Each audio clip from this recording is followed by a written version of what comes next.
Perkenalkan, kami dari kelompok 6 Teknologi Pembelajaran.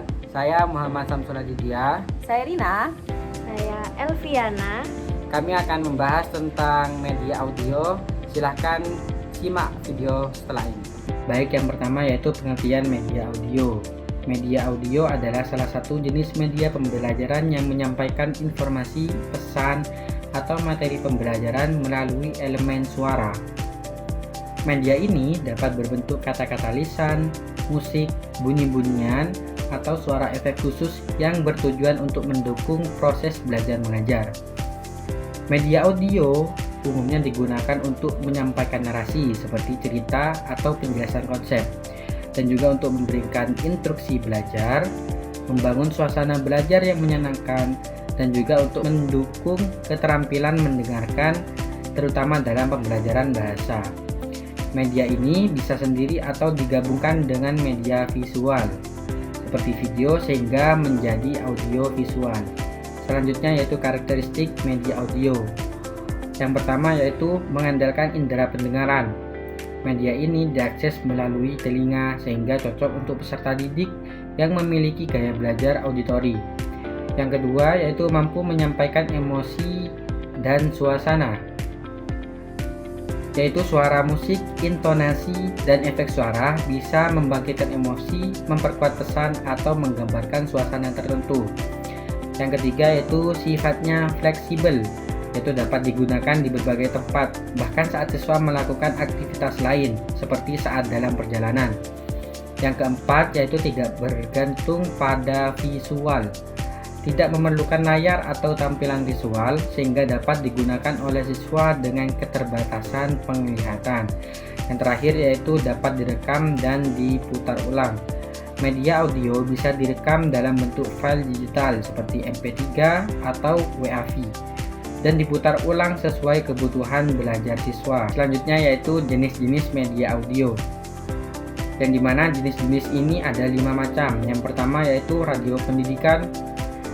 Radio pendidikan ini ialah siaran suara yang disiapkan secara khusus untuk pembelajaran, baik dalam bentuk live streaming maupun rekaman, digunakan untuk menyampaikan materi pelajaran atau wawasan umum. Yang kedua yaitu rekaman suara atau MP3 atau podcast. Media pembelajaran berbentuk rekaman digital yang dapat berisi penjelasan materi, wawancara dengan narasumber, atau cerita edukatif. Dapat diakses secara offline dan fleksibel. Yang ketiga yaitu audiobook atau buku suara. Buku suara yang dibicarakan secara lisan, biasanya oleh narator profesional, cocok untuk siswa dengan disleksia, keterbatasan visual, atau sangat ingin meningkatkan kemampuan menyimak. Yang keempat yaitu musik edukasi, yang dimana lagu-lagu yang berisi lirik edukatif seperti lagu perkalian, lagu sains, atau lagu bahasa. Musik dapat membantu memperkuat daya ingat dan membuat belajar lebih menyenangkan. Yang terakhir yaitu yang kelima, instruksi suara dalam aplikasi pembelajaran. Banyak aplikasi pembelajaran menggunakan fitur suara, baik untuk membacakan perintah, memberi arahan, maupun menjelaskan konsep dengan suara narator. Untuk selanjutnya akan dijelaskan oleh Saudara Elviana Yustika. Media audio berfungsi sebagai menyampaikan informasi secara jelas, meningkatkan daya ingat atau pemahaman siswa, dan memberi motivasi belajar siswa. Kelebihan media audio yaitu murah dan mudah digunakan, tanpa menggunakan layar atau lebih fleksibel, dan bisa digunakan kapan saja. Kelemahan dari media audio yaitu tidak cocok untuk materi visual atau materi bergambar.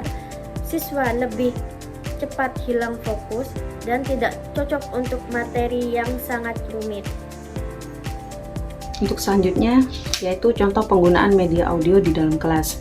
Yang pertama ada podcast. Jadi sekarang itu banyak podcast yang bisa kita jadikan sebagai media audio dalam, misalnya contohnya dalam pembelajaran IPS, yaitu podcast tentang sejarah. Yang kedua, mendengarkan lagu-lagu, misalkan dalam pembelajaran bahasa Arab, bahasa Inggris, ataupun bahasa Indonesia. Pastinya kalau mendengarkan lagu atau menyanyikan, kita itu perlu media audio. Yang ketiga, audio narasi untuk cerita. Jadi bukan hanya ada teks cerita saja, tetapi juga ada audio narasi dari teks tersebut. Yang keempat, instruksi suara saat praktikum atau bertugas di lapangan. Penggunaan media audio ini bukan hanya bisa di dalam kelas, tetapi juga bisa digunakan di luar kelas, seperti ketika di lapangan. Nah, tips efektif penggunaan media audio, yang pertama, pastikan gunakan suara yang jelas dan menarik. Yang kedua, tambahkan musik atau efek suara sehingga lebih menarik daya perhatian siswa. Yang ketiga, kombinasikan dengan media lain seperti gambar ataupun video sehingga media tersebut lebih menarik. Yang keempat, sesuaikan durasi agar tidak membosankan. Jadi, pembuatan medianya jangan terlalu lama agar anak-anak tidak bosan. Kesimpulannya, media audio adalah alat bantu yang efektif untuk meningkatkan kualitas pembelajaran, terutama bagi siswa yang memiliki gaya belajar yang berbeda, seperti auditori ini. Nah, dengan penggunaan media pembelajaran yang tepat, itu akan meningkatkan hasil belajar peserta didik dan juga akan menambah pengalaman belajar mereka. Itulah pembahasan tentang media audio pembelajaran, semoga bermanfaat. Terima kasih.